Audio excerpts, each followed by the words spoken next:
Listen, I'm sad more than anything. I'm sad. I'm sad for our students who I fear, um, any minority community, I think, that continues to deal with challenges.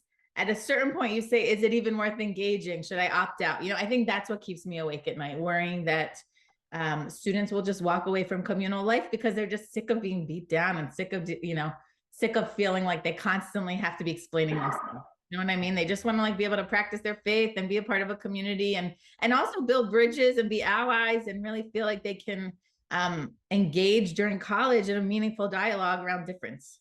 Mm-hmm. That's actually was going to be the second question, but you kind of hit on it already. Is why is that community congregation in college important for, let's say, a young Jewish student who is just entering at GW Georgetown in Maryland? I don't think it's just about Jewish students, right? We're in a unique moment in our history right now. And I think the core of my work is about belonging. People want to be seen. They want to get to college. They're thinking about who they want to be as an adult. And they need to feel a sense of place. Like, I see you, I hear you. It is safe to figure out who you are right now. You don't have to have all the answers. You don't have to have the perfectly curated Instagram story in order to like tell the world how you think. You come to me, I want to see you, I want to love you, and I also want to give you the space to explore who you are.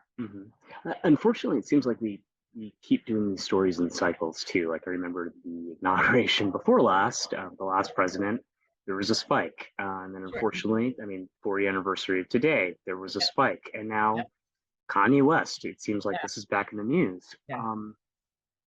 Is there anything that you think the public can learn during these spikes when this is in the front of the media like this? That's a great question.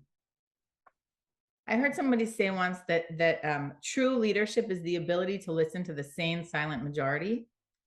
And I think of that so often with an optimist's heart, that I do believe there are more people in the world who want to listen and build bridges. But I think oftentimes in moments of great difference and discomfort, our inclination is sometimes to go to what's familiar instead of to lean into the discomfort. And I think if anything, in moments like these, I just read an article, a piece in the Times this morning about thank God that Kanye West is bringing this conversation. We're having this conversation in a more direct way about anti-Semitism than we have, I would say, in a long time. And I'm grateful for that. And it doesn't, for example, George Floyd did not start a conversation or end a conversation on race relations in this country. But sadly, the end of his life prompted us all to like look a little deeper and dig a little deeper into what we're doing as a nation to address difference. So I have to be an optimist. I have to believe that there's something we can learn from this, that we can do better tomorrow. Like that's the pursuit of being a Jew, of being an American, of being a Washingtonian, that like we're all here. I feel like the core of this city is about change making. We're here and we're thinking about the halls of power and we're thinking about Congress and we're thinking because we want to do better. We believe as a country we can do better. And I hope that moments of discomfort like this push us to do that. Unfortunately, this is not like a new problem, despite the fact that we've been talking about it a lot recently. I mean, this goes back centuries. Sure. But there was something in your statement that I thought was interesting about the issue of Zionism and the usage of that word and how it's also like the Israeli state is playing into what kids are seeing at GW. Can you explain that a little more? Say it one more time. What was the last part? Can you explain that a little more about how those politics? And I think that Jewish students want to safely explore their relationship to Israel, to the Middle East, to the conflict that's going on. They're struggling too. They're trying to figure out, how do I relate? I know this maybe should be important to me. How is it important? They want to safely explore. They don't have definitive ideas about what that means. And they're constantly being put in a position where they have to define it. And it's like this metric for their ability to engage in certain spaces on campus, which is, it's unfair. I mean, I had a student when we had some recent conflict, people were screaming at her, war criminal, war criminal. She is sitting on the second floor of our building trying to study. She said, Adena, I've never been to Israel. I'm studying Arabic. I'm trying to figure it out. They don't know me. They're not seeing my humanity. They're just screaming at me about a country that I've never seen before. It's like, it's not fair to her. It's not fair. Yeah. I mean, you were saying it was good that this is back in the forefront where we're having a conversation. But when you talk about the young student that you're talking about who's being called a war criminal in the middle of our campus, Are you worried about where this is going currently, this conversation in America, Yeah. or do you have optimism that things could improve?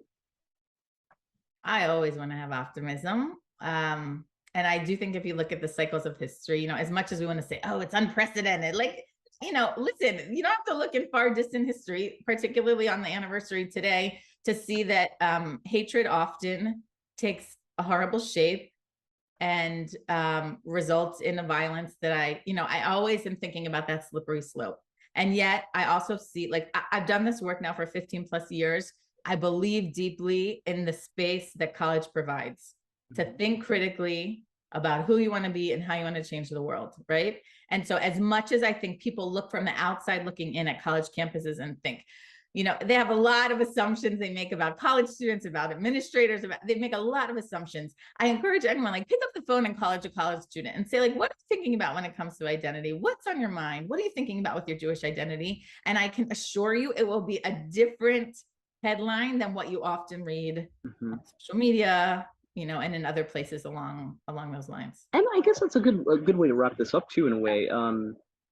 Whether Jewish, Muslim, black, white, yada yada, there's not like a column, correct? Like a monolith on these types of issues. Never. We're all beings. We're all college beings. We all have something to add to this world, and we're all trying to figure it out. Like, God willing, we should all be radically curious about those who are different from us. If we were all a little quieter, if we were all better listeners, if we all led with a little more empathy, man, what our world could be.